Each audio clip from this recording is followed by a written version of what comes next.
Welcome back, viewers.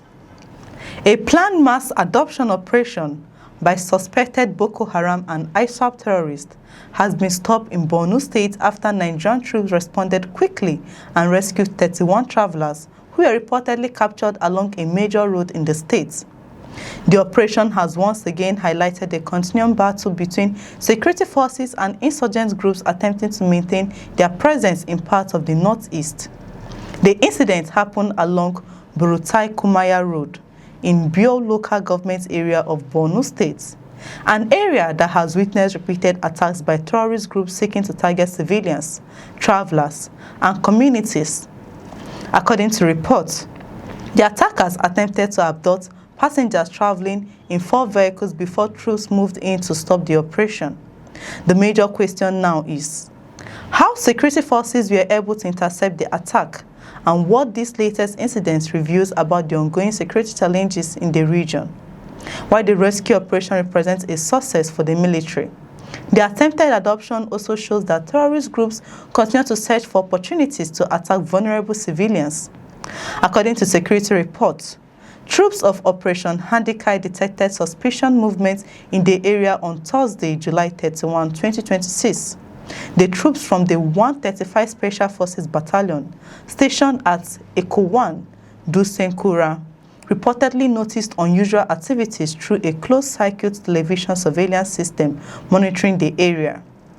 The surveillance footage reportedly shows suspected Boko Haram and ISWAP fighters stopping travelers along the el-rufai Road and forcing civilians out of 4 vehicles.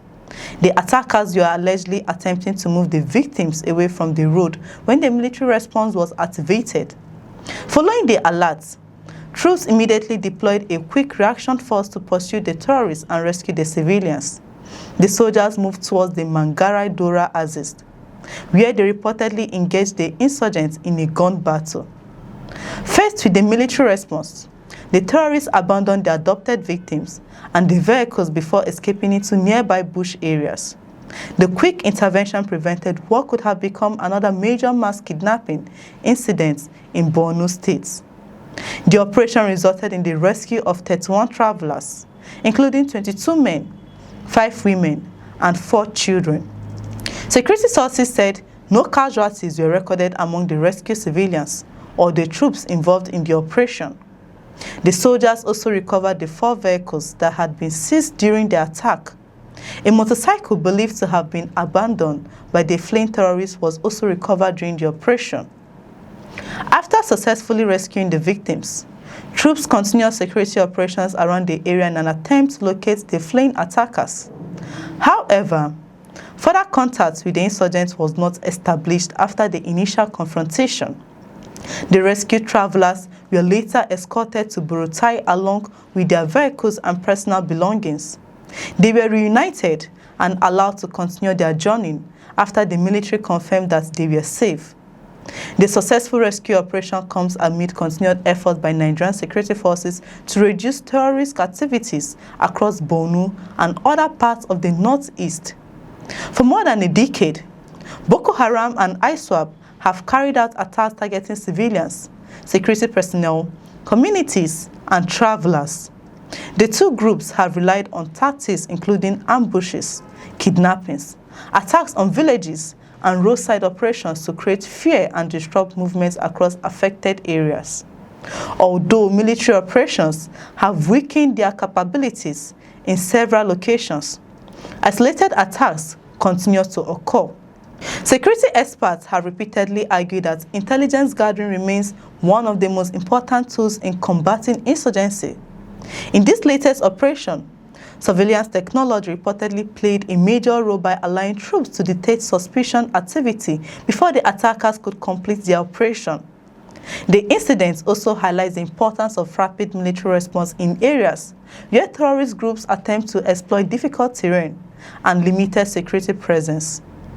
Quick deployment of specialized units can make the difference between successful rescues and tragic outcomes. However, questions remain about how terrorist groups continue to operate along major routes despite years of military campaigns. Analysts say Defeating insurgency requires not only military action, but also stronger cooperation between security agencies, local communities, and intelligence networks. Communities in Borno and other affected states have often called for improved protection, better road security, and stronger early warning systems to prevent attacks before they occur. The rescue of the 31 travelers provides a positive outcome in the ongoing fight against terrorism, but it also serves as a reminder that the threat remains active.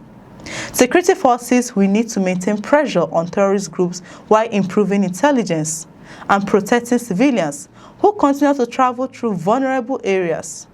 As Operation Handicap continues its operation across the northeast, the latest success demonstrates the impact of surveillance, quick response, and coordinated action. But for many residents of affected communities, the ultimate goal remains restoring lasting peace and ensuring that ordinary Nigerians can move freely without fear of attack or abduction. Share your thoughts in the comments below. If you find this insightful, kindly like, share, and subscribe for more news reports. I'm Chidera Isom. Thanks for watching. We'll see you in the next report.